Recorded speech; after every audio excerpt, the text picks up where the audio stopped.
the host of the Gridiron.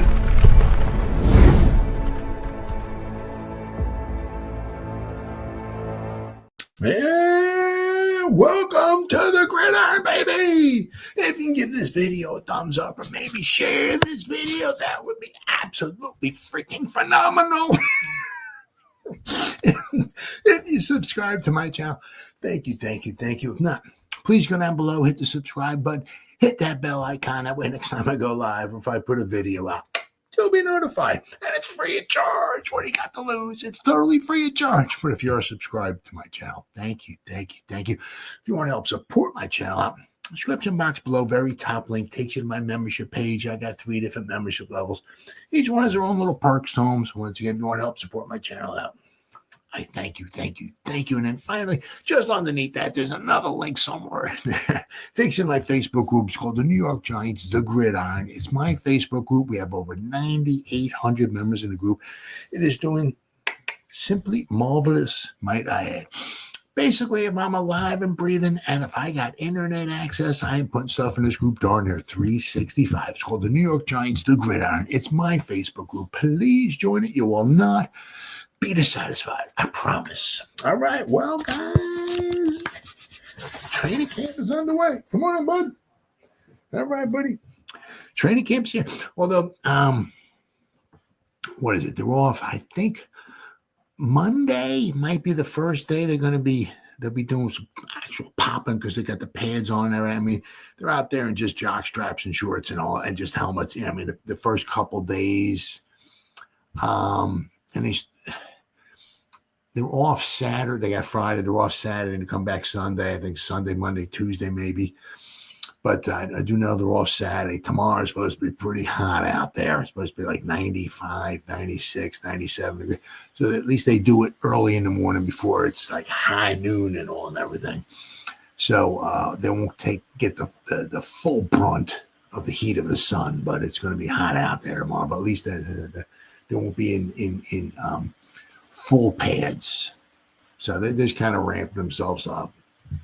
I'll be talking about, as of right now, anyway, haven't heard of no injuries. A couple of guys, I will be talking about a little bit like on the pup list and all that. So I'll be talking about that. But balls are flying in the air. It's always nice because you got the crowd is there. They won't be there for all of the practices, but it's always nice because one thing I do like is you got people just taking like videos and of different plays and all that stuff and putting it on social media for us to see and everything. It's pretty cool.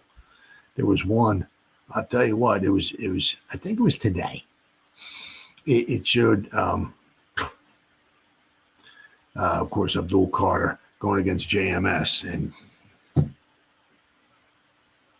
JMS, I tell you what, wound up about 45 yards behind the line of scrimmage. It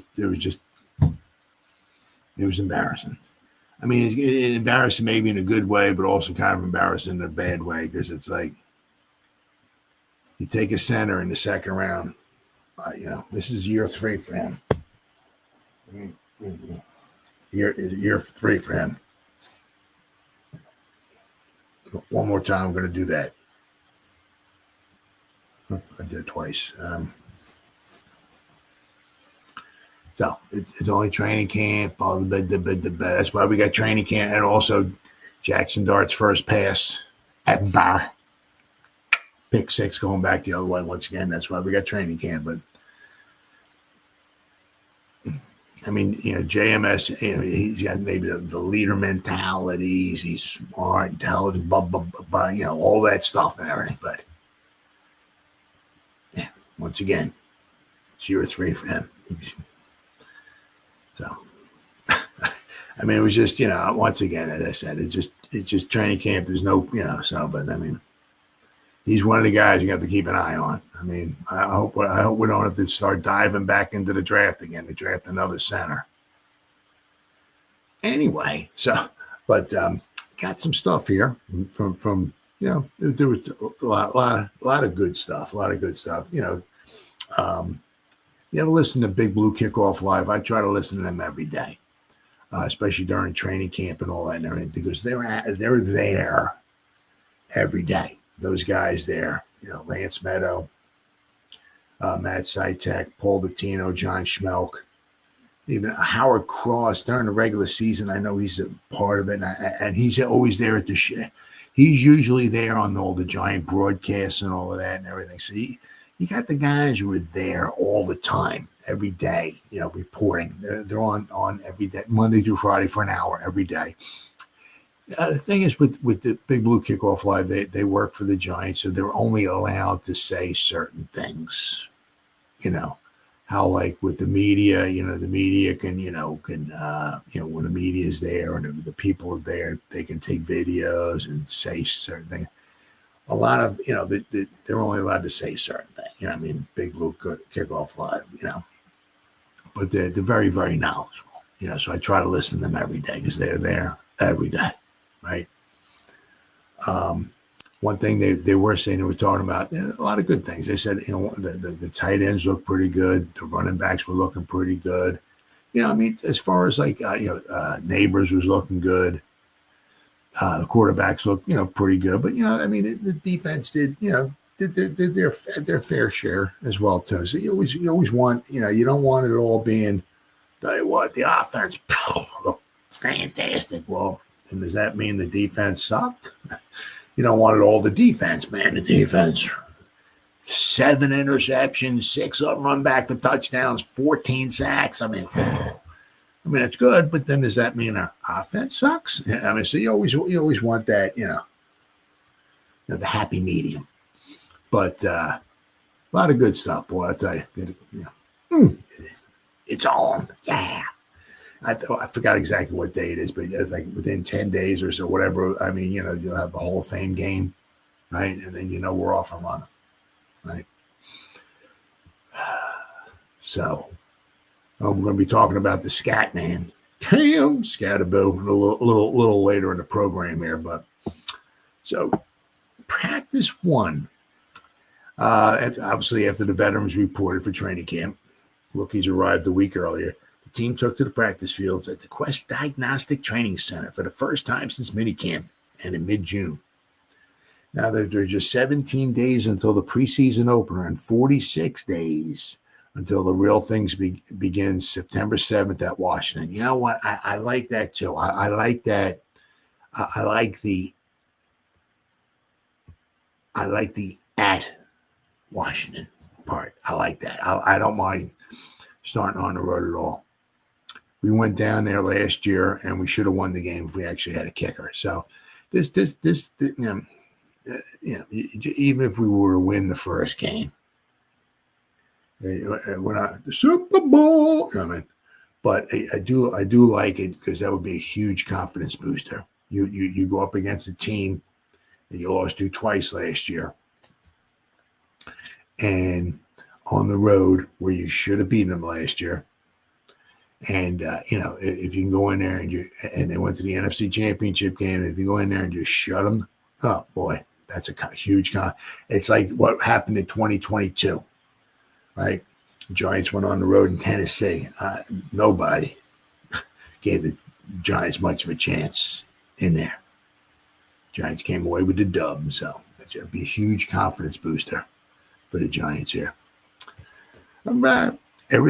Everything is new each year, said Coach Daboll, said alongside General Manager Joe Schoen.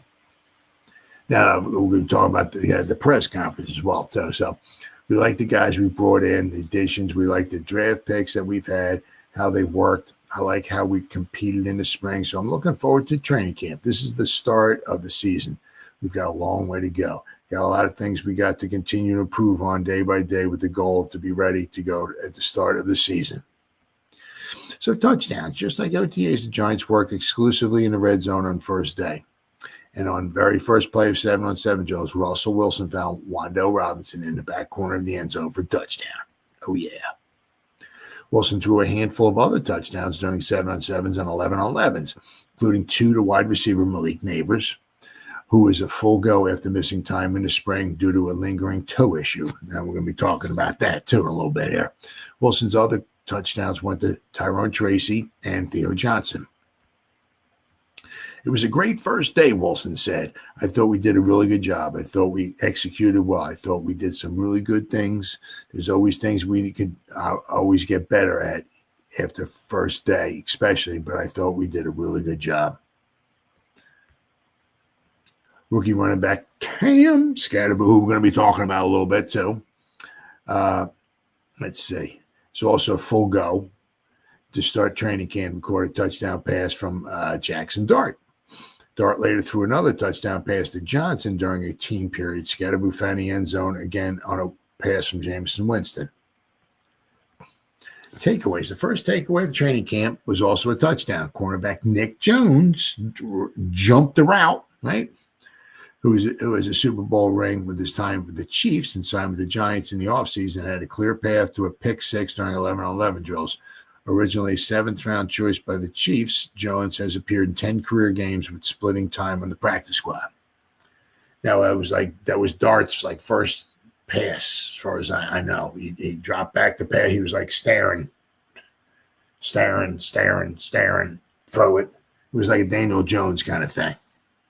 Threw it, and then he did one of these. Just, woo, there it goes. All the way the other way for a defensive touchdown. So, let's see. Giants fans saw a new cornerback, Paulson Adebo, up close for the first time since he signed at the start of free agency. The former Saint didn't disappoint and made a nice play to break up a pass early in the day. Fellow cornerback Deontay Banks showed sticky coverage on a few plays to prevent touchdowns.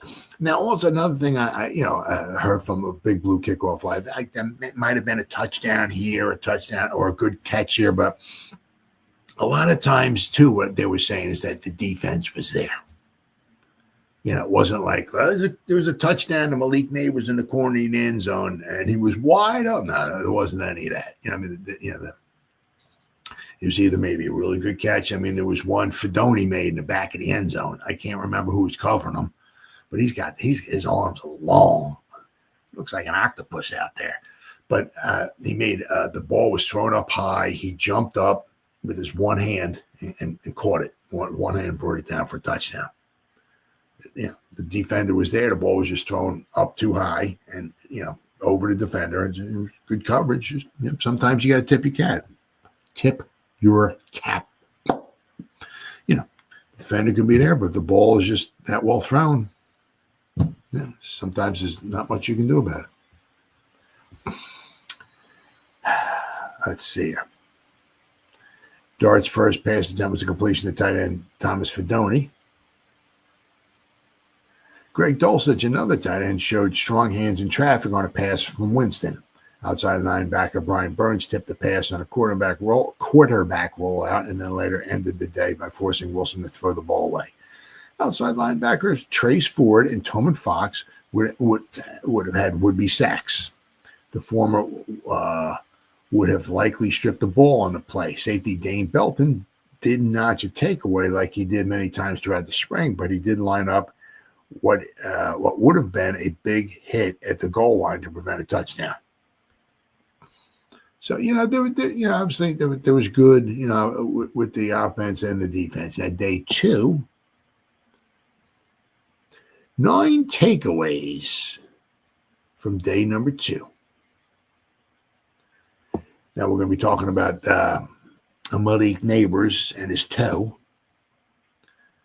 Let's see. Dart's day 1 pick 6, not a big issue.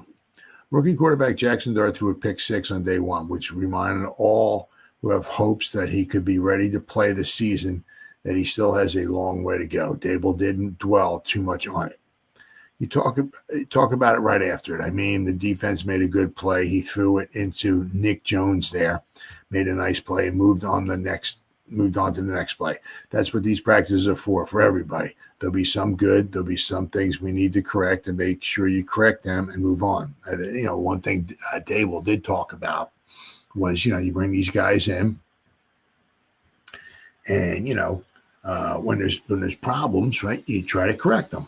Does the guy learn from them, right?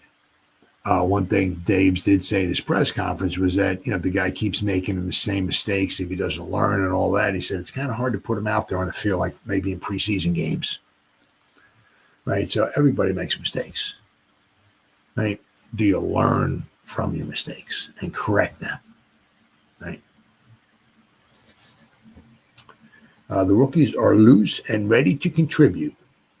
Dart and fellow rookie running back Cam Scadaboo emerged from the locker room ready for take action on Thursday. It appears that they have made a solid connection already. They continue an embrace via headbutt. Now, what they did, they did day 1 and day 2 is they both walked out together. Day 2, Dart was like kind of walking out. He didn't have his helmet on. Cam was walking out. He had his helmet on. He had one of those protective shells on his head. But then he had Dart's helmet on top of that. So Cam's walking out with his own helmet on, and then he has Dart's helmet on top of his. He's walking out, nice and slow and all that. So, obviously he doesn't want the helmet to fall off. So I think Dart was off to the side, maybe shaking hands or something like that with the people. And he came over, and then he took his helmet off of Cam's helmet, right? And he put his helmet on, right? I guess buckled himself up, and then they gave a little headbutt to each other. Then this would be the second day in a row.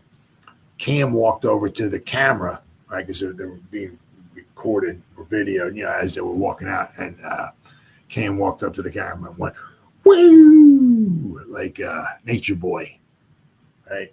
So that might be his call card.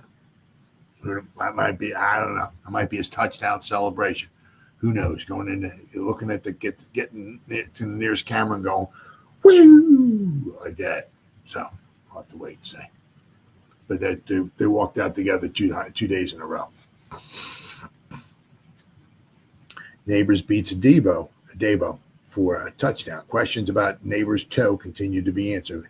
He beat big-ticket free agent quarterback Paulson Adebo early on in practice for a touchdown on a pass from Russell Wilson.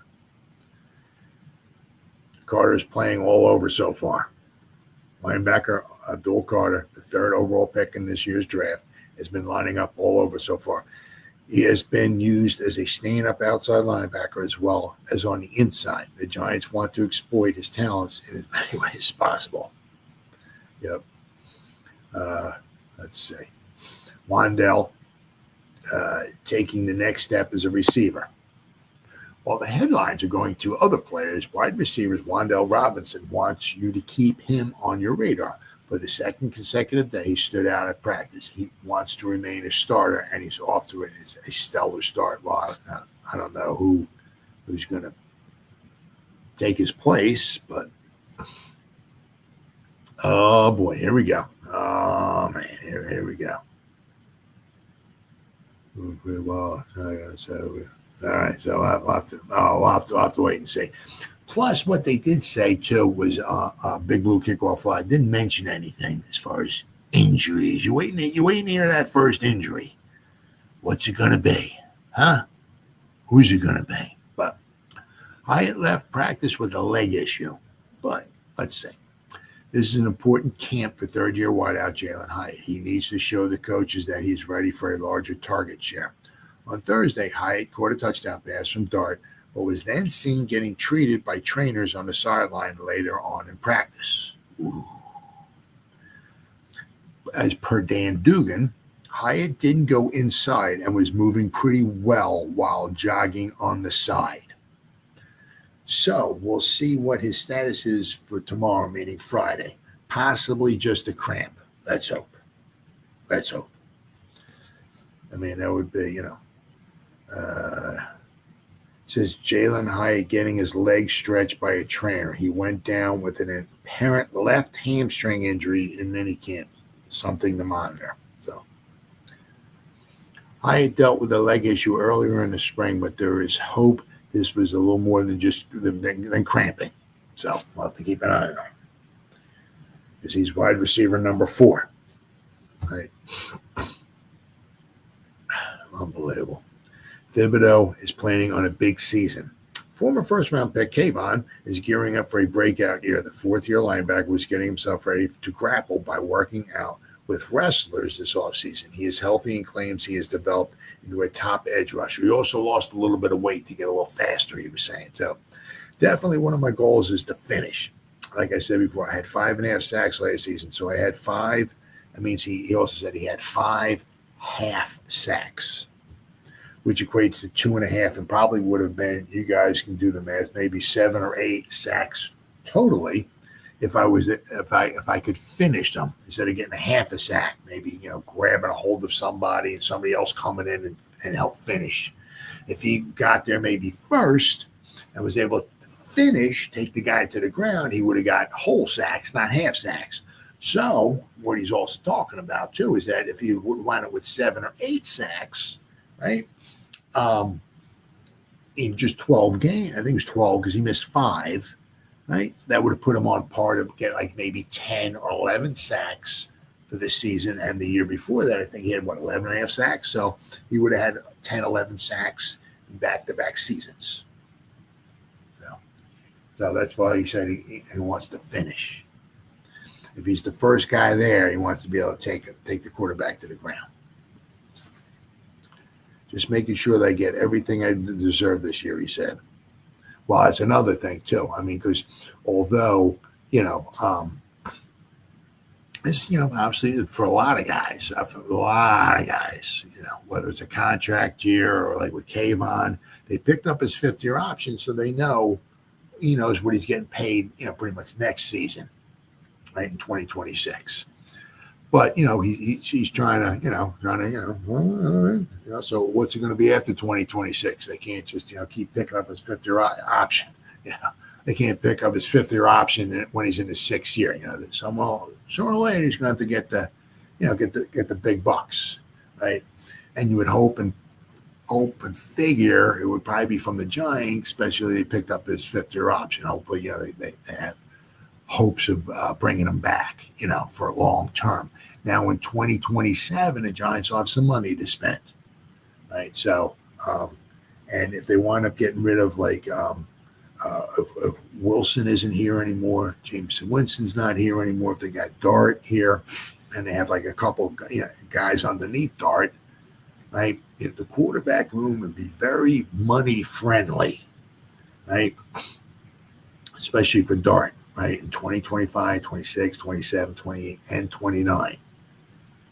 2030 is when it's going to start, if he's the real deal, and if he stays around, all that stuff and everything. So, but possibly we got, if he's the real deal, we got 5 years. That's the juicy spot. That's when you want to start really building a team around the guy. Because, if he's the real deal in like 2030, once again, if he's going to want 50, 60 million, maybe more, who knows, right? So that's when some of your superstars got to start going bye-bye because you can't afford them anymore, right? But it's big for Kayvon, big year, right? Let's see, rookie Fedoni making his presence known. As who was it? 43. Who was? Can't see. Looks like it was number 43 went up against. The pass was thrown over number 43. He goes jumping up with his right hand and pulls the ball in. So he's got a long reach. Rookie tight end Thomas Fedoni, 7th-round pick in this year's draft, is putting his best foot forward so far in training camp. Fedoni was the top recruit coming out of high school before he suffered back-to-back knee injuries in college at Nebraska. He's not letting this opportunity slip by. He made a one-handed snag in the back of the end zone. So he as far as also listen to the Big Blue Kickoff Live, Dulcich has made a couple nice catches. Bellinger made a good catch or two. Fedoni make a nice catch. You're not really so much worried about Manhurts because he's the electric football. He's the blocking tight end, right? And we know Theo Johnson is as of right now going to be not penciled in, but you're kind of expecting him to be maybe tight end number uno. So it'll be interesting to see,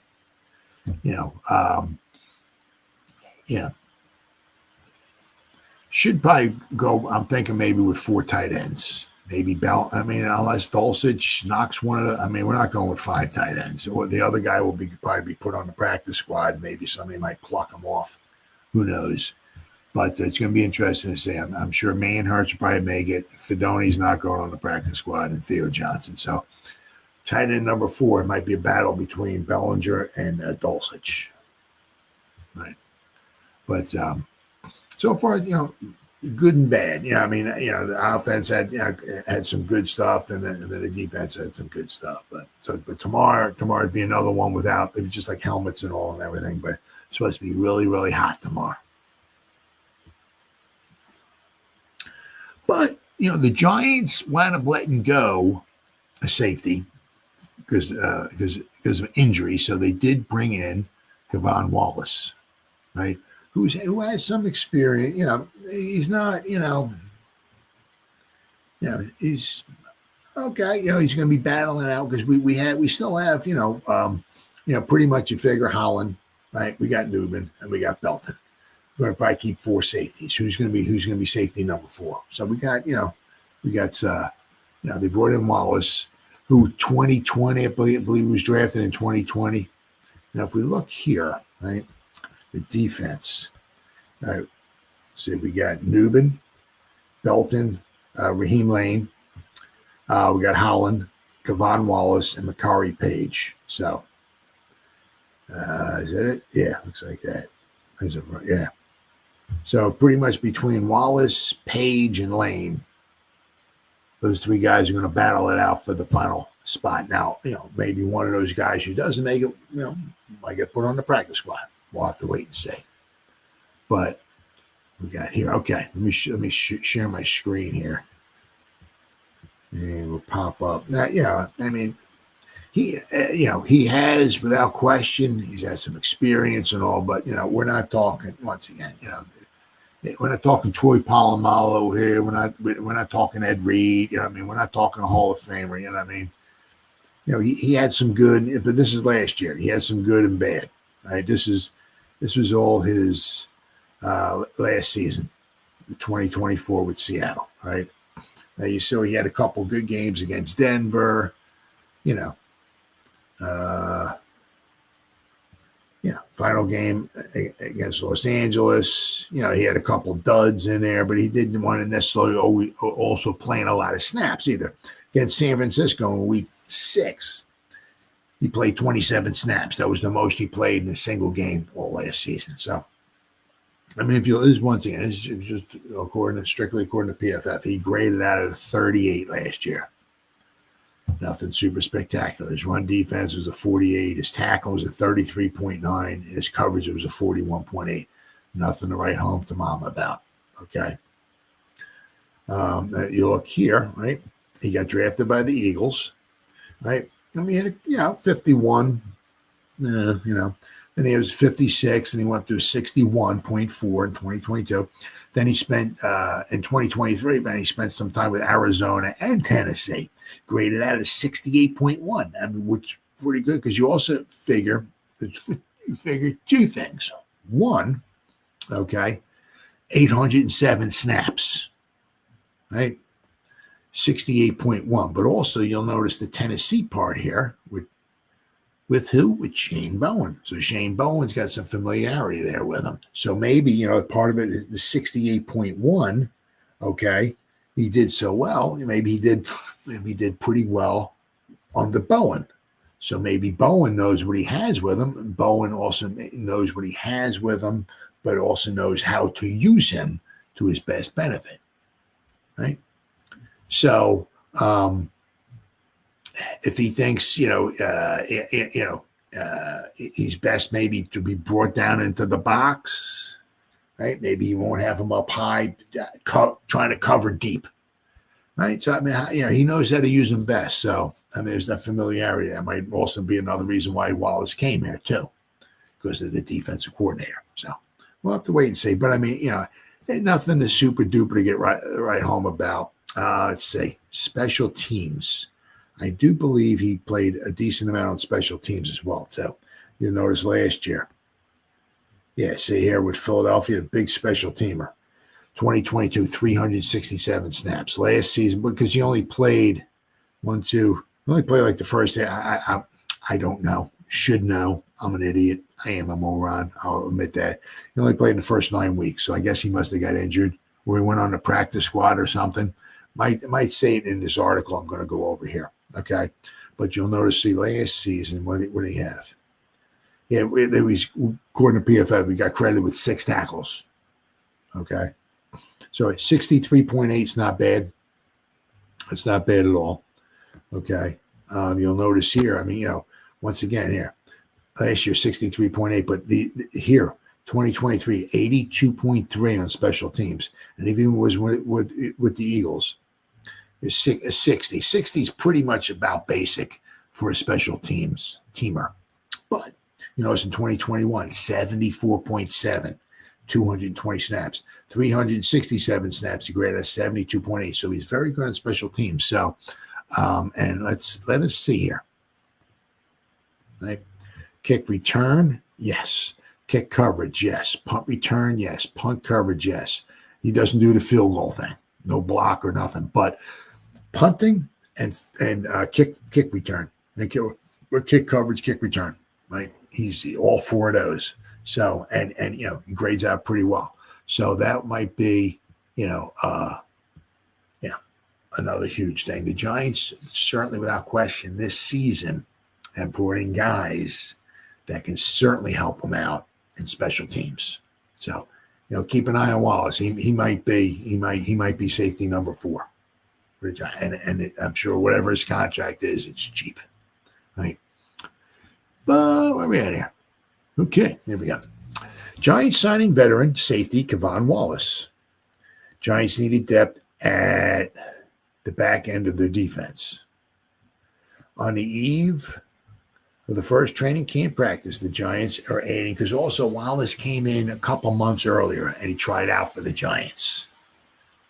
So that happens a lot too. I mean, it's not like, the guy comes in, right, and they hold a tryout for him. That's they're going to sign him, and he leaves the building. It's like, oh, I guess they don't want him. No, I'm taking notes. Pretty okay. Something happens, which it did. Again, we're going to go over that in a little bit. And the Giants let a safety go because he was injured, right? They're taking notes. So if something were to happen, they pick the phone up and right. So just because somebody comes in, tries out, and leaves without a contract doesn't mean they'll be back. Doesn't mean that they won't be back. Okay. Wallace, a 4th-round pick by the Eagles in 2020, worked out for the Giants. Oh, it was last month. Okay, during the 2-day mandatory minicamp, Wallace has played 71 games. 19 starts for the Eagles, the Cardinals, the Titans, and the Seahawks. Wallace played 10 games with 7 starts for the Titans in 2023. With current defensive coordinator Shane Bowen, who was in his final year in that role with Tennessee. Giants have Javon Holland and Tyler Newman at the top of their safety depth chart, with 4-year man Dane Belton, the likely 3rd safety. Wallace joins Raheem Lane, an undrafted free agent Makari Page, in a competition for the 4th safety spot. Now, safety Anthony Johnson has been waived, who failed the physical. That's a shame because you get injured, you can't pass a physical. Shame it costs you some money, but it doesn't. There is a point in time, where he can pay, where Johnson can pass a physical. It means you can maybe sign up with another team, or maybe try to come back with a Giant or whatever. But as of right now, transactions are going to be all the time, and they signed Wallace, they let Johnson go. Right, so, but I said if Wallace does want to become safety number 4, look him to be a big time contributor in special teams. All right, now, of course, now since we talked about going over the injuries, one thing we'll certainly go over. One of the things with Johnson, right? But Andrew Thomas and Eric Gray placed on the PUP physically unable to perform list. Now what Shane was saying in his news, the presser and all that was, he seems to really think. Now, of course, I was a little shocked that he came out and said it, possibly as confidently as he did say it. But I said, I was kind of, no, I really think he'll be ready for week 1. So, so the only thing I can think of is that maybe Andrew Thomas can go right now. And they're just, take time off. You know what I mean? So, but, because Andrew Thomas, when people were talking to Andrew Thomas, he's like, well, week 1 is the goal, but there's no promise that I'll be ready for week 1. And then here it was like about a week later, they were talking to Shane, and Shane's like, yeah, he should be ready for week 1. So we'll have to wait. I was a little surprised how Shane wound up talking about that, but it is what it is. But so Andrew Thomas is coming back, working his way back. Now it's also be interesting to see, Eric Gray on the PUP list.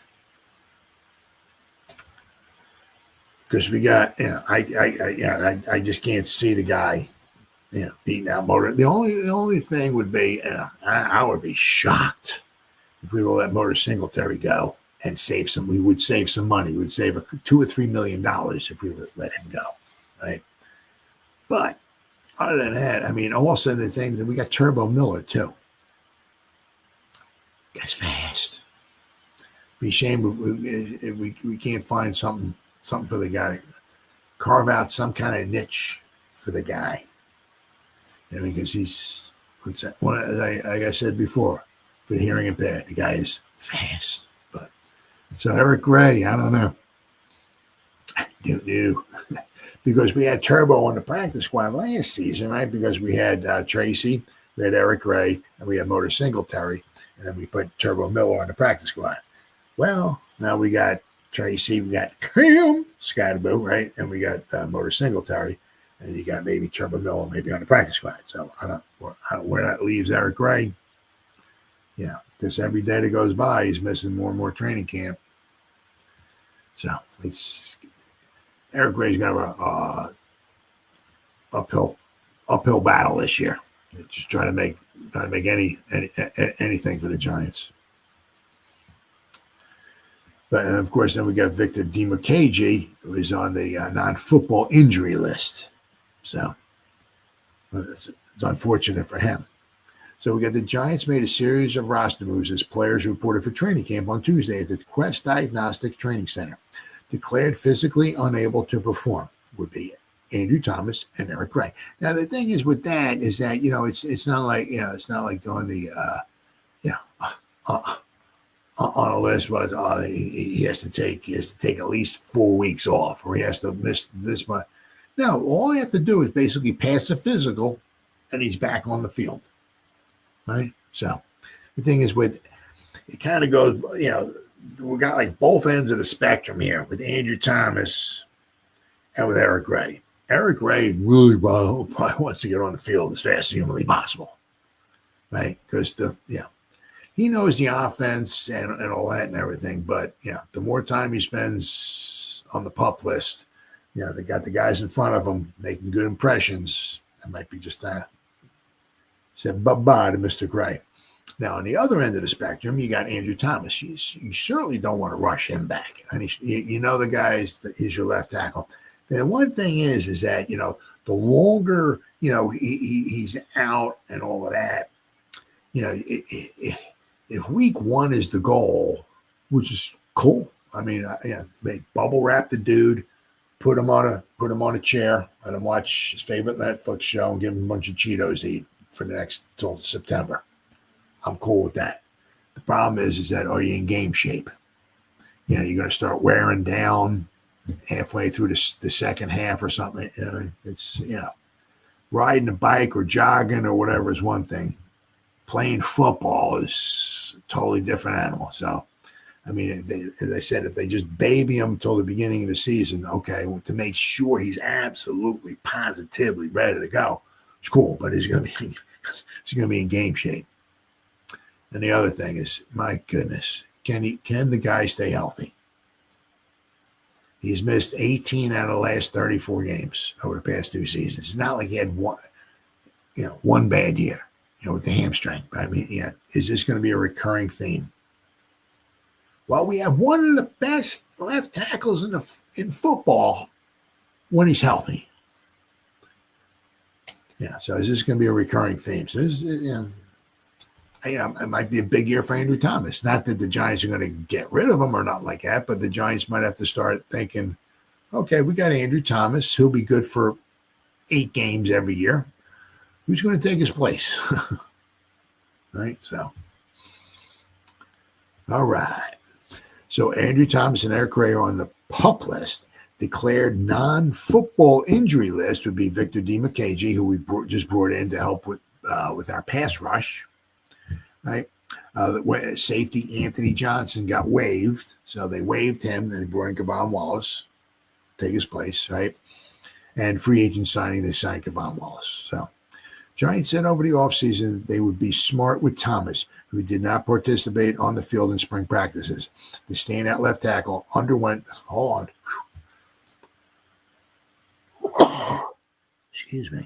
underwent surgery last season after suffering a foot injury against Cincinnati in was it week 6?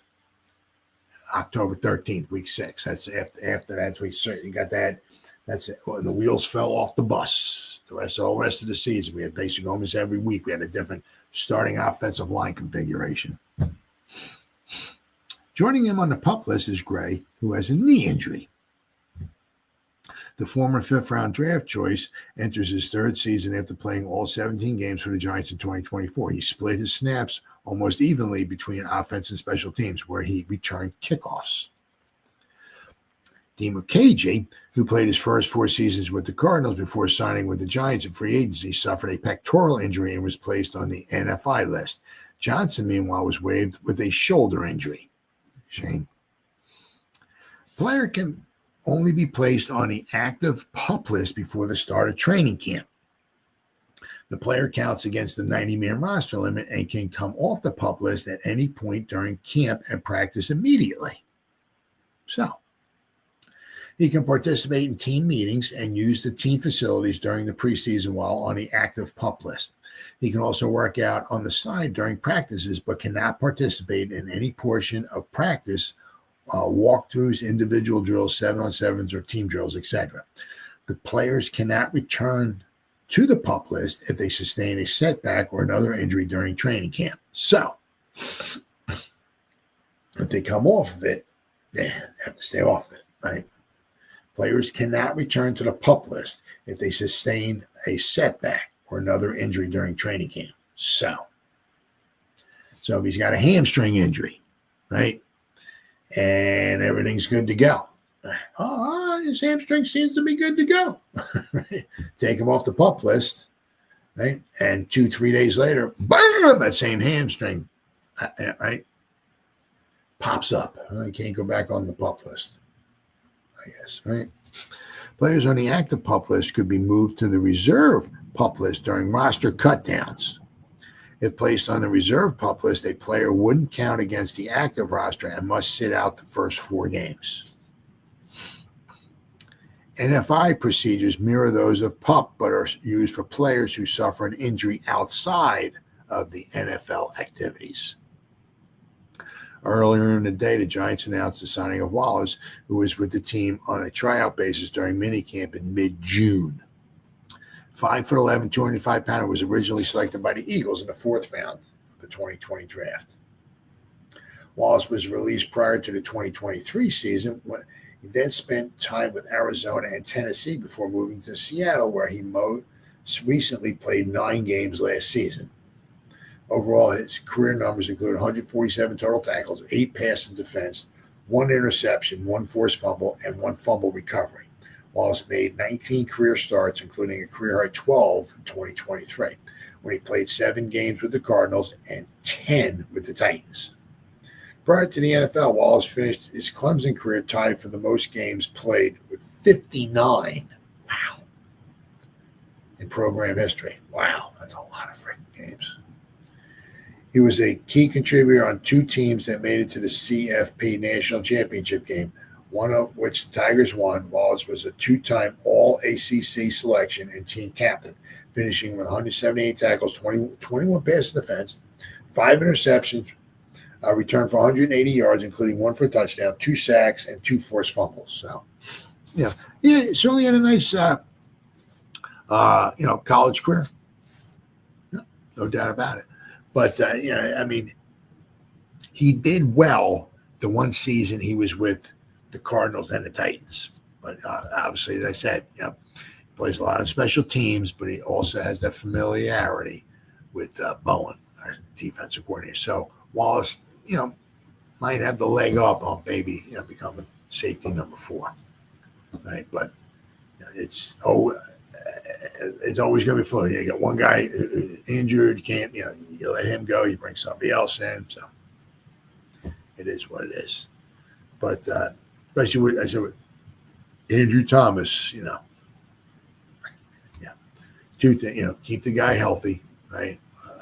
Let's get him ready for week 1. But the other big thing is, can the guy stay alive? I mean, as I said, once he got it, I mean, it was, I don't know, hindsight's always 20/20, but you go back 2 seasons ago, right? The first drive the Giants had, they got down the field, tried the field goal attempt, got blocked, went back for a touchdown, Andrew Thomas, bam, pops his hamstring, season's over. It's just you're letting your best offensive lineman just pull this hamstring. It's like, are you kidding me? Right? And then, of course, last season, right, we were 2-3 going into that Cincinnati game. Now, our offense was just absolute I can't even talk. The Bengals defense was just so pathetic. And we scored 7 points, but it was 10-7 with about, I don't know what it was, 3-5 minutes to go in the game. We scored 7 points against the Bengals at home. But anyway, we were 2-3 going to that game. Right? You figure from week 6, Andrew Thomas got injured. Week 6, the last game of the season, we won one more game. And that had to do a lot to do with the offense, among other things. But the offensive line was shambles, absolute shambles. Now, I did a video. Last time I did a video, a couple ex-Giants had retired, and then while I seen that, like Elderson Smith, right? He decided to hang him up. Poor guy can never stay healthy. But I just seen this with Lorenzo Carter. Hangs him up. Now he spent his early, he got drafted by the Giants, and then he went to the Falcons. One of the things was the Giants always really, were kind of looking out for, obviously for quite a while there, edge rushers, right? And then, of course, then we got Azeez Ojulari, right? We kind of hoping that he might be, the man, but he was injured all the time. Now, the thing was with Carter, his first season, it was a 4.5 sacks he had for the Giants, 2018. So we got to go back a few years here. He spent 3 years with the Falcons. His first 4 with the Giants, 3 years with the Falcons. He had 4. His second year, he had 4.5. And then his last season, because his third year, he only played in 5 games, only had 1 sack. But his last season with the Giants, he played 14 games, and he had 5 sacks. So you were kind of hoping that maybe the guy, maybe if not anything, not be an all-pro, edge rusher or outside back or whatever you want to call him for us, but at least be maybe somebody off the bench, come in and be fresh set of legs, and you wouldn't have that much of a drop off, right? But the shame of it was after he left the Giants, I think he signed for the Falcons. I don't think they gave him a 3-year deal. I don't think it was, but I know the first year he signed with the Falcons, I think it was just like $3.5 million. It wasn't that much money, and I was kind of like, damn, it's a shame that, he went elsewhere and didn't make that much money. It's like, it's a shame the Giants, but that was also the first year, that was one of the main things there too. That was the first, when he went to the Falcons, it was in 2022. That was the first year that Schoen and Daboll came in here. And of course, we had no money to spend. So it was almost, rather impossible to try to sign anybody or keep almost anybody, like Carter, maybe try to sign it for, well, that too, Schoen and Daboll came in. They don't know what they had with Carter, right? Not that Carter was super spectacular or anything, but, as a third or fourth edge rusher for $3 million. But I said, but when he came in, Gettleman had screwed the salary cap up so much that Schoen had no money really pretty much to spend. So unfortunately, Carter wound up going with the Falcons for like $3 or $3.5 million. I think it was for the first year. I don't know what his contract was but it wasn't for a lot of money.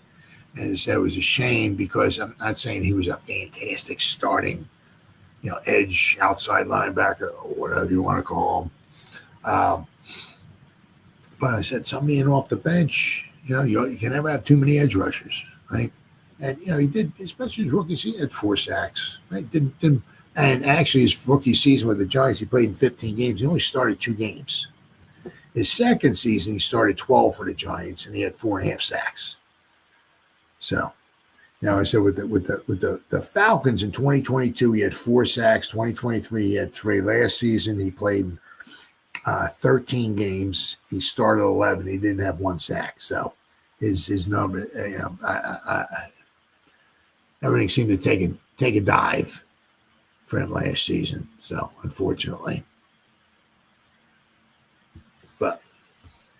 So ex-Giant draft pick makes a surprising career decision. He played 7 seasons. He didn't make a ton of money, but he played 7 seasons. The Tennessee Titans expected to have Lorenzo Carter on board for the 2025 NFL season. Instead, the former Giant draft pick decided to call it a career. Titans reporter Jim Wyatt officially broke the news on Tuesday morning. Veteran edge rusher Lorenzo Carter has informed the Titans of his plans to retire, Wyatt wrote.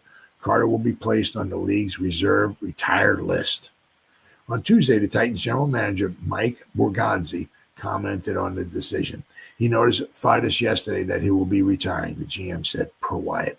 So we will wish him well. Carter, a former Georgia standout, started his career with the Giants during the 2018 season. Carter was called on by New York to become the 66th overall pick in the 3rd round. He was the 8th linebacker taken off the board. During his rookie season, Carter generated 43 tackles, 10 for a loss, 10 hits on the quarterback, and 4 sacks. By year 2, he started 12 of the 15 games he played, producing 45 tackles, 13 quarterback hits, and 4.5 sacks. It was like never super spectacular numbers, but 4 or 5 sacks from somebody, your backup or maybe your 4th guy or something. Carter battled an injury during his 3rd season. He played just in 5 games. He suffered an Achilles injury, which ended his season prematurely. He would return to start in 14 games the following season. The 2021 season ended up being Carter's final year. He had his most productive season as a member of the Giants as he generated 50 tackles. Not bad. He also came up his first interception of his career. When Carter hit free agency in the market in 2022, he signed a short-term contract to join the Falcons. He played all 17 games with the Falcons in that first year, which led to a multi-year contract. So I think what it was, when he went to play with the Falcons in 2022, I think it was his contract was just for like a $3 or $3.5 million. As I said, which is a shame because if the Giants could have kept him and used him as their 3rd or 4th edge rusher, outside linebacker, whatever you want to call him, would have been good. But we just had no money at all. See, Schoen and Daboll came in. They don't know what they had with Carter, so it might be a little bit difficult also to try to re-sign the guy. But once again, we had no money, thanks to Gettleman. So So he signed with he signed a 1-year deal with the Falcons. So it's like $3 or $3.5 million. But then over the past 2 seasons, Carter earned a little under $10 million with the Falcons. Last season, he saw the field for 13 games. The veteran came up with 32 tackles, forced 1 fumble. He hit the free agency market once again, landing with the Titans.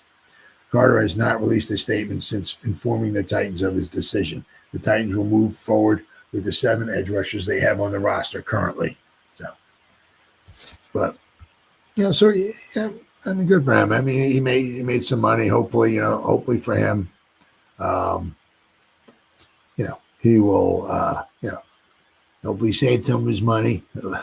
He'll wind up spending it wisely elsewhere, But I mean, so he wound up making over at least 10. 12, probably close to about $15 million. I'm guessing. Yeah. So now, all right. Good old Malik Neighbors in his toe. Now the thing here is, unfortunately, with Malik Neighbors is that this has been going on for quite some time. It goes back to his college years at LSU. Right. So there's a point in time where maybe he might have some type of surgery on it. Now, of course, he really looked good. Once again, it's just training camp, But they seem to be moving very well. But it's something that he's dealt with in college. He dealt with it all last season. He's dealt with it so far this season. So, unfortunately, it seems like it's just going to keep on keeping on. So, possibly for him to ever get over it might require surgery. Right now, the thing is, what's the timeline on the surgery? Will it cause him any problems? Meaning, initially, like if it takes 3 months, 4 months to come back from it or whatever, will it cause him some issues running his routes, speed? Well, what's the deal? But if he's dealt with this back in college, if he dealt with it last season, if he's dealt with it right now, he's going to probably keep dealing with it for maybe forever unless they do something about it. So, one of those things you have to keep an eye on. But it's so far, it might be bothering him or whatever like that. But he seemed to be running pretty darn good in the first couple of days of training camp. But so. Malik Neighbors says eventually surgery for his toe issue has been discussed. Second-year wide receiver believes he is managing it well and is a full participant in training camp. But Malik Neighbors on Wednesday appeared to not rule out the possibility that the toe issue that kept him out of his spring practices might eventually require surgery. That's not up in the air, but all decisions will be made. But decisions will be made. Neighbors said, right now I'm just focused on locking in, getting ready for the season, being out there with my guys. It felt good to be out there running around. Neighbors said that there has been talk about surgery, but he has been managing it well. Everything's been going pretty well with the rehab, so my toe's feeling better, Neighbors said. I'm just happy to be out there with my guys right now. Neighbors said he wasn't sure the toe, which head coach Brian Daboll said in the spring was something the second-year wide receiver had dealt with since college, would completely heal or if it would become a long-term issue. Time will tell, he said. Neighbors expects the Giants will have to manage the toe situation throughout camp. I'm sure it will be, Neighbors said, something I have to take up with Dabes and the guys upstairs in the training camp. I think we've got a great plan. Neighbors practiced in full as the Giants held their first practice of training camp, and he said the toe is good. We had a great rehab to try to get me back, so I'm back feeling good, feeling a little bit better, healthy, Neighbors said. Out there running around, I feel good, but, let's see what we got. Let's see. Malik Neighbors' toe injury has lingered since his college days at LSU. He has learned how to manage it, including sitting out the off-season program. So, Neighbors said Wednesday the team has a great day-to-day workload plan for the toe. Neighbors said, once again, said there's been talk about surgery and eventually it could happen. The toe didn't stop Neighbors last season as a rookie when he made 109 catches for 1,204 yards and 7 touchdowns. He doesn't expect it to affect him this season either. And it didn't really affect him too much his last year of college either. So, as I said, one thing I always remember it was from Hard Knocks, right?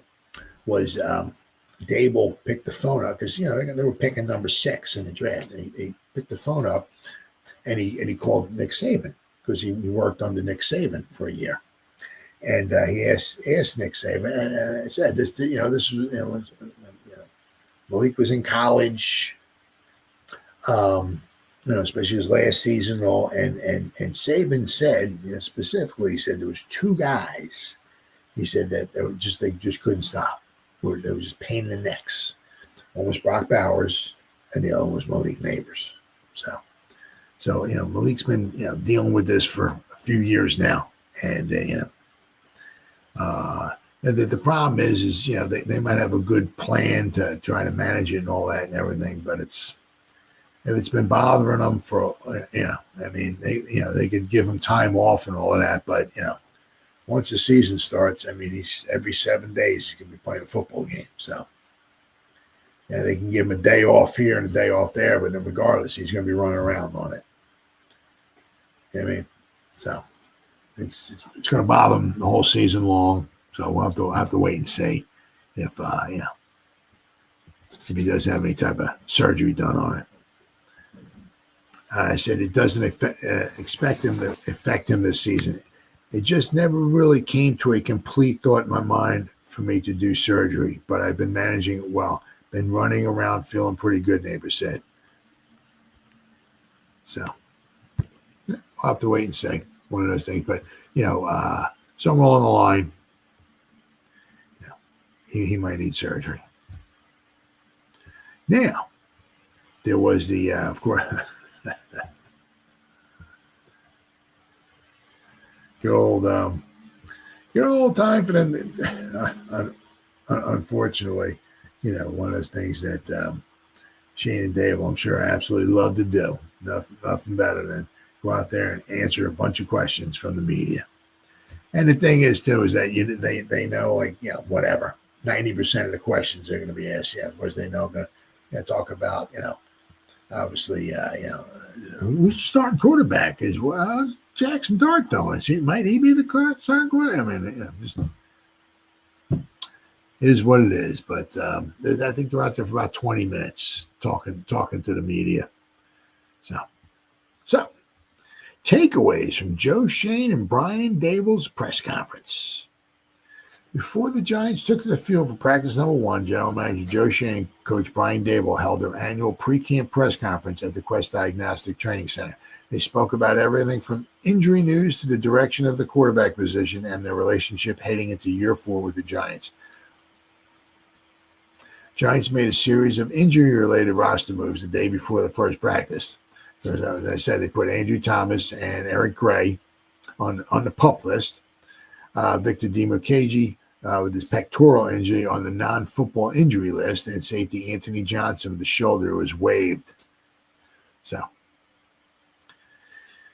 But at least you figure also they only got 2. Well, they got 3 guys, but there's only 2 guys on the PUP list. So as of right now, right? But those guys can come back at any time. So it's not a huge long list of guys, right? And, you kind of get the feeling like with Andrew Thomas that maybe he's not ready to come back right now. But, in whatever it is, a month, 46 days, I think they said, when week 1 rolls around, he should be good to go. But once again, we have a long way to go with training camp this season. So there'll be a ton, unfortunately, more injuries to talk about. Shane Center Thomas should be ready for the opener. Again, things change, he added. You can never be 100%, but we're going to take it day by day with him. When he's ready, he'll be out there. But we anticipate him to be ready for the opener.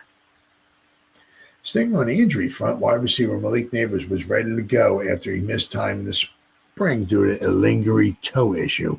Also, Darius Alexander, he participated because he missed a bunch of time in the spring. and also Cam Scatterboo only played or participated in a handful of stuff during the spring. But once again, he's a full-time. It says here, running back Cam Scatterboo and defensive lineman Darius Alexander, 2 members of the draft class, are also full go. Schoen and Daboll like the direction the quarterback room is headed. Russell Wilson is the starter. But then they ask, who's starting? Who's quarterback number 2? Huh? Is there a competition for that? We're going to go out here. We're going to practice. Guys are going to compete, and the roster will be set when the roster is set. Daboll responded. Our goal right now is just to improve each person every day. We'll take it from there. The make of the quarterback room. From Wilson to Winston, the Tommy Chicken Cutlet Parmesan, the Dart, to learn his peers. I really like the room. So he was in there early, talking about Dart. Oh, still learning the offense. Schoen said about Dart, the 25th overall pick. It's a lot of you. It's a lot, and you got to know what everybody's doing. But you saw leadership, you saw arm talent, you saw athleticism, and again, he's a rookie. He's got a long way to go. And again, he's got a really good supporting cast and the people out there to help him. How and when will the Giants know that Dart is ready? Schoen said he will lean on Daboll for those answers. I can watch practice and you guys can watch it, and then you get back, and then even after games, I get in there with Dave's on Monday morning or after practice, and sometimes things aren't on the quarterback because they say sometimes like, oh, it was maybe an interception, but that wasn't on Jackson because the wide receiver was supposed to do this, right? So you see maybe the quarterback throwing an interception, but it may not necessarily be on his fault because you don't maybe necessarily know which way the wide receiver was supposed to go, right?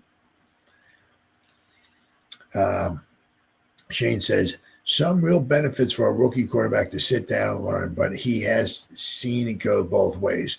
Going through the process, we have Mike Kafka on his staff, obviously as our offensive coordinator.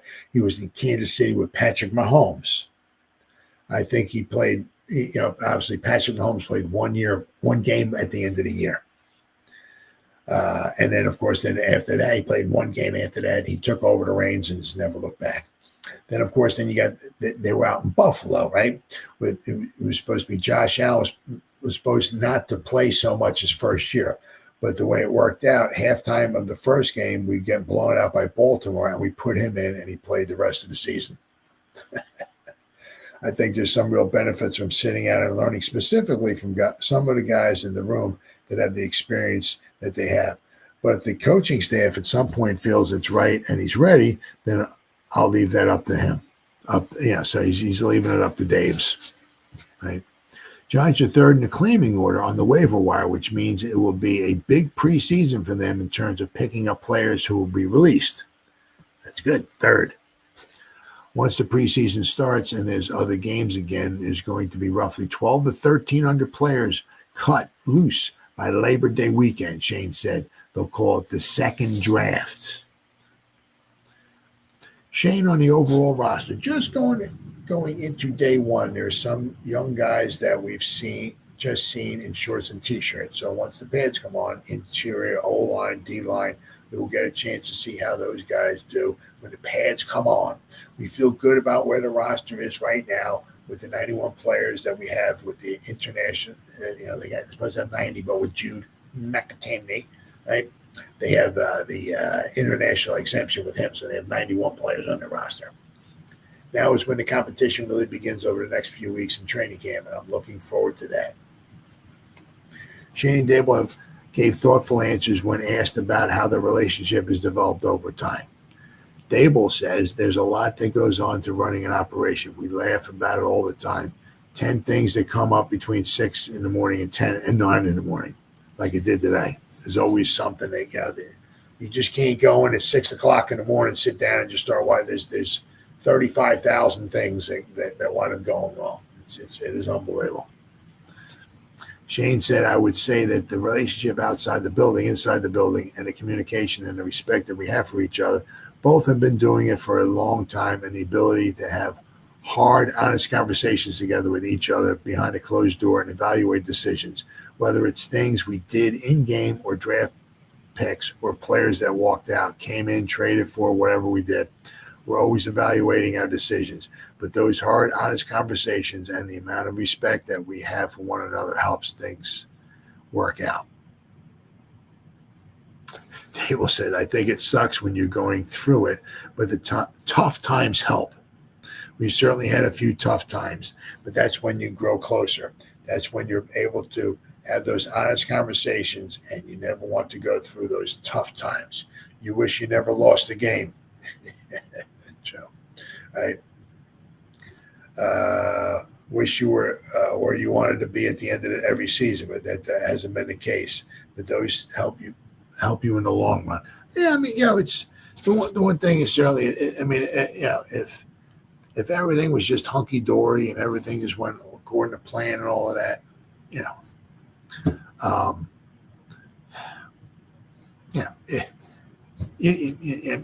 learn a lot from adversity. You learn a lot from your mistakes. A lot, So, I mean, as I said, if everything went just smooth, that would be fantastic. But obviously, you learn from your mistakes, right?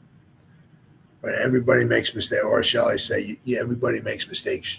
Do you learn from your mistakes, or do you keep doing the same ones over and over? But I really think they have a very good relationship. Now, I have been saying this, and it just seems like they're not hooked at the waist anymore, whatever you want to call it, right? They're their own kind of entities now, right? At the end of the season, just say we win 5 games once again. I hope to God not. Or say we're 6-11, we stink once again.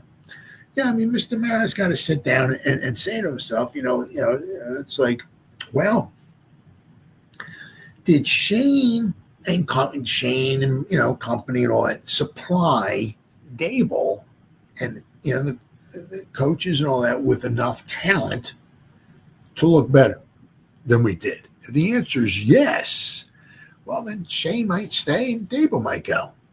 Or it might be, like,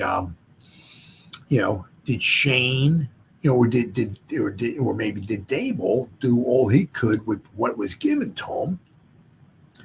And if the answer is yes, well, then Shane might go. It's like, did Shane give them enough talent to win more than 5 or 6 games? If the answer is no, then maybe Shane goes and Daboll stays. I mean, right? Or it might wind up being, well, they both came in together. They both got to leave together. We'll have to wait and see. But at least the one thing is it's that they worked together. That this will be their 4th year together right here, and they spent the time in Buffalo, so they are familiar with one another. And they're both trying their best to put the best product that they can on the field. It just hasn't worked out that way. Now, one thing, as far as putting some good talent on the field, Mr. Scatterboo here in the 4th round. Fantastic pick. But this one article, Scatterboo, he's been everywhere, right? So I think they got themselves a fine pick in the 4th round. I'm certainly not saying he's going to replace a Saquon Barkley or something like that, but I think they got themselves a pretty good player. The one thing they were talking about today on Big Blue Kickoff Live was, as far as maybe his playing time coming up this season might wind up hanging the balance. How is he at pass protection? Because you can do, all, wonderful things on the field and everything, but, if you can't pass protect, you're a liability out there. So it's going to be interesting to see. Now, Cam, he's going to stick his head out there. He's going to stick his face out there. He's going to do what he can. But, being able and willing to block somebody is one thing. But, you got to pick these guys up. You're supposed to stay in and block, and you're turning this way, and somebody's blitzing from over there, and you were supposed to pick them up over there, and you're looking over, that's not too good, right? So it'll be interesting to see. He loves contact, right? So it's not going to be an issue. Does he want to go out there and block somebody, or does he want to hit somebody? But is he able to? As I said, just being out because you want to hit somebody is one thing, but can you pick the guys up? That's something else. So, but apparently they've been putting them all over the place. So it's gonna be fun. It's gonna really be fun seeing him out there. Cam Scadaboo seemingly everywhere at New York Giants training camp on day one anyway. Right? It was only the first day of the Giants training camp on July 23rd. But it was a good day for running back Cam Scadaboo. The rookie out of Arizona State showed off his pass-catching skills and turned heads during an impressive first day of camp, earning rave reviews on social media. Scadaboo had a touchdown catch from Jackson Dart in 7-on-7 work and caught a touchdown from Jameson Winston. The performance isn't surprising to the Arizona State fans who saw Scadaboo collect 2,316 yards from scrimmage and 24 touchdowns for Arizona State last season, a season in which the Sun Devils won the Big 12 championship and played in the college football playoff. They said he comes his first 2 days. He came walking onto the field. Right? Because everybody's walking out, right, of the locker room or whatever. They got a camera on him, right? And he walks out. The first day, he just goes, woo! Nature boy, Ric Flair, right? He did the same thing again today. So maybe every time he walks out, he's going to give himself a Ric Flair. Woo! So we'll have to wait and see. Let's see. Do you have anything else on him here? Let's see. Jackson Dart finds Cam Scadaboo for a TD to open up Giants training camp. Jackson Dart to Cam Scadaboo for a TD in 7-on-7. Dart was 2 for 2 with passes to fellow rookies Thomas Fedoni and Scadaboo. Scadaboo to the crib. I guess let's see here. He's gonna be a lot of fun. Jackson Dart completed a pass to Cam Scadaboo at 7-on-7. Let's see. Reactions from Cam Scadaboo's first day at New York Giants training camp. Fans cited Matt Sidney summed up Scadaboo's first day at camp as follows. On day one of training camp, Scat was seemingly everywhere. It's clear as day this kid is going to have a major role in Brian Daboll and Mike Kafka's scheme. And it's going to be electric. Scadaboo was everywhere. The rookie lit up practice from the jump, and it's already obvious this team has a real weapon on its hands. Cool. The offense, which has spent the last few seasons allergic to the red zone, you got that freaking right, finally has a guy who can help change that. Rookie quarterback Jackson Dart may be the long-term face, but Scadaboo, could be the one who changes things this fall. Cam Scadaboo finds the end zone on a pass from Jameson Winston. Buddy Boy Betts, whatever, I'm not sure what that is. Scadaboo is already making waves. Is that it? Oh, Cam Scadaboo finds the end zone. Let's see. People will hate me for saying this, but I can see this guy being our future number one back. Tracy is good, but something about the way this dude plays is just exciting and ferocious. Somebody else wrote, this kid's going to be a good pro. Somebody else wrote, it's not fair that New York fans get to enjoy Cam Scadaboo. I don't care that it's a simple route. I can't wait to watch some Cam Scadaboo. Some guy else wrote, number 44, Doug Kotar, one of my all-time favorite Giants. So, without question, he's going to be, something very exciting. They're definitely both, certainly different types of running backs, but they're both very good also in the passing game, which is huge.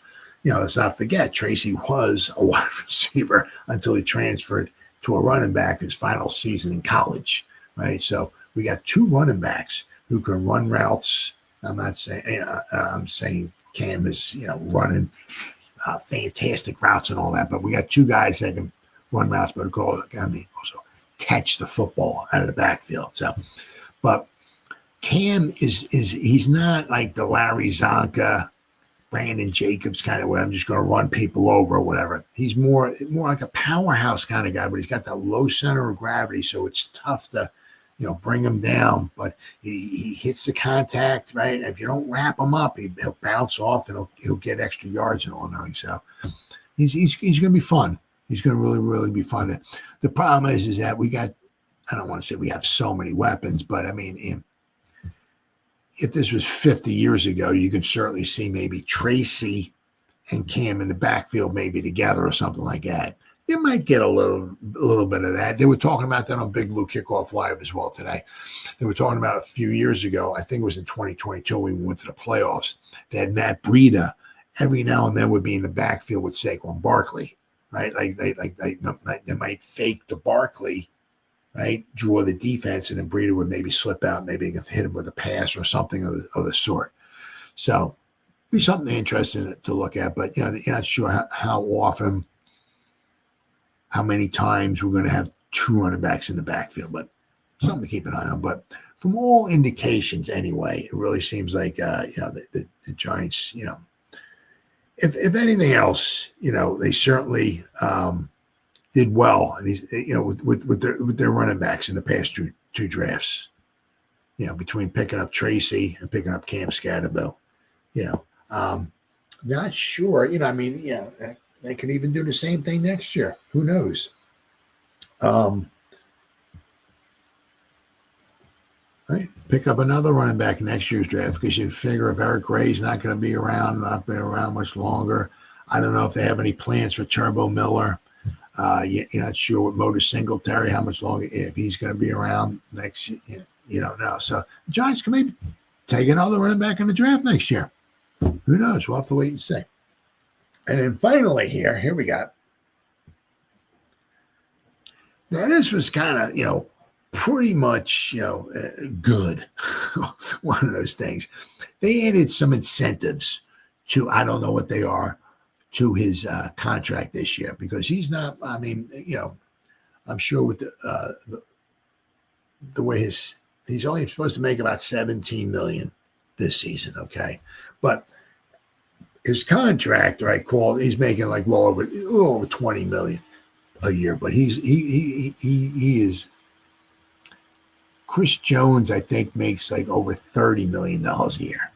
Now, if you want to say Chris Jones is maybe 1, Dexter is like number 2.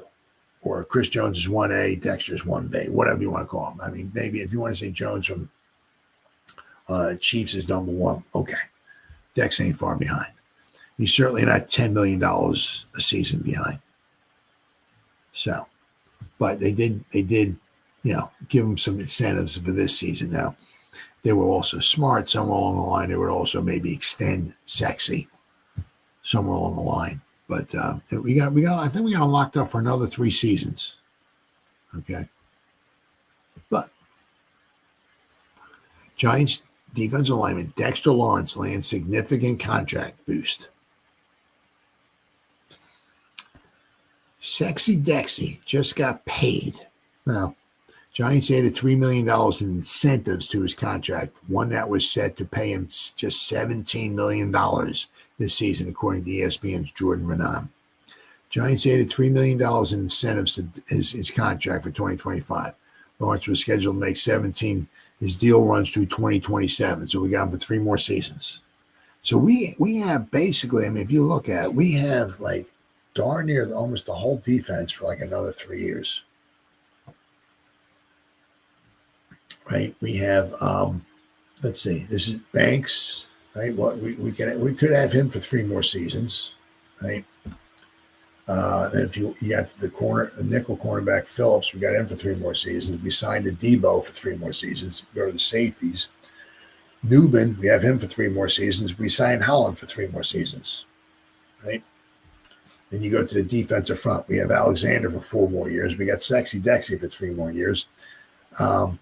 We have Bernsey for another 4 more years. We have Kayvon for another 2. And if we picked up his 5th-year option, we kind of hope that they'd maybe extend them after that as well too. But as of right now, we have Kayvon for 2 more years. We have Bobby Okereke for 2 more seasons.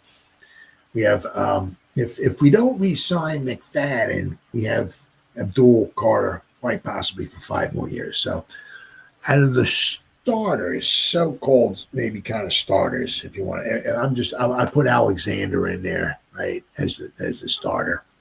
But it could be somebody else. But I'm saying, but we have Alexander for 4 more years, right? So if you throw Alexander in there as a defensive lineman next to Sexy Dexy, there's only 2 guys on the whole defensive starters that we only have for but if you want to put McFadden, if this will be McFadden's last year if we don't re-sign him. But you could put Carter in his place. We have for 5 more years, right? But we have Okereke for 2 more seasons and Kayvon for 2 more seasons. So you're not sure what's going to go on with Okereke and McFadden. I hope that we bring McFadden back. That'd be fantastic. I love it. But we got almost a darn near the whole defense for at least 3 more seasons. So we have like 8 for at least 8 out of the 11 defensive players for at least 3 more seasons. So if this, and also we can keep adding to it throughout the draft and free agency next year and the year after that. I mean, so right, could be really, really good. But I mean, Dexter Lawrence, as I read this, I mean, he's just getting slapped in the face. As good as he can be, what he's getting paid. So, Lawrence signed a 4-year, $87.5 million extension with the Giants in 2023. He's under contract for the next 3 seasons, and there's no doubt that at just 27 years old, he's headed for another massive deal once his current one expires. Yeah, absolutely. Dexter Lawrence's annual average salary currently ranks 9th among interior defensive linemen. 9th. So if you want to say he's the second best, okay, behind Chris Jones, but his contract, he's the 9th highest. Wow. And he trails Chris Jones, the highest paid defensive player, by nearly $10 million per season. So if Chris Jones is 1 and Dexter's 2, I mean, Dex ain't far behind him. Ain't far behind the guy at all. Certainly not $10 million behind him. Lawrence finished the 2020 season with 44 tackles and a career-high 9 sacks. He's the linchpin on a defense that features a trio of elite pass rushers in Brian Burns, Kayvon, and Mookie Abdul-Carter. But yeah, so I'm not sure, in incentives, $83 million in incentives. So, I'm not sure exactly what it might wind up being. You make the Pro Bowl. Right, you get $1 million. If you get 10 sacks, you get $1 million. But so, hopefully, the $3 million in incentives they offer him are stuff that he can reach. Because I mean, it's he's making 20-something million per season, but they give him a signing bonus here, or they do some configuration of his salary. He's not making the same amount of money every year, but his base salary, he's making like about close to about $22 million a season. Well, I mean, if Chris Jones is making over 30 a season, I mean, wow, that's a huge slap in the face. Huge slap in the face. What I would do with Dexter Lawrence, okay, would be the Giants don't next season have a lot of money to spend. So if they were to maybe extend them somehow, maybe next season, they would have to push a lot of the money into the future. What they did, they signed him, they got him for this season, and maybe next season put some incentives on his salary as well too. But in 2027, the Giants got some money to spend, right? Especially if none of the starting quarterbacks are around and Jackson Dart's on his rookie deal. Okay, the Giants have some money to spend. Maybe he might want to extend his contract starting that season, right, and give him a nice bump, right, while he's still able to, because he's still young. But this is his 7th season. Somewhere along the line, the years wear and tear are going to start wearing on the guy. He's not going to be Sexy Dexy for another 10 years. That's not it. I hope it does. That'd be fantastic. maybe the best defensive tackle we've ever had. Maybe it's tough. It's tough. You can't compare him really to Arnie Weinmeister because Arnie Weinmeister was literally 70 years ago. But Arnie Weinmeister, played only 8 seasons total. He played 2 in the All-American Football Conference. He played 4 with the Giants, and he played 2 in the Canadian Football League. He only played 4 in the NFL, and he's in the Hall of Fame. So, but if Dexter's not the greatest defensive tackle the Giants ever had, he's right in the top 2. So, but what he's making compared to what Chris Jones is making is that's an embarrassment. And the Giants did right by him by giving us some incentives. So good for them. All right, guys, it's been 1 hour and 31 minutes. Whoever spent any time listening to me live, thank you. Or if anybody's going to spend any time watching a replay this once again, thank you so much from the bottom of my heart. It means the world to me. As always, you guys stay safe out there and go Giants. Woo! Oh, yeah.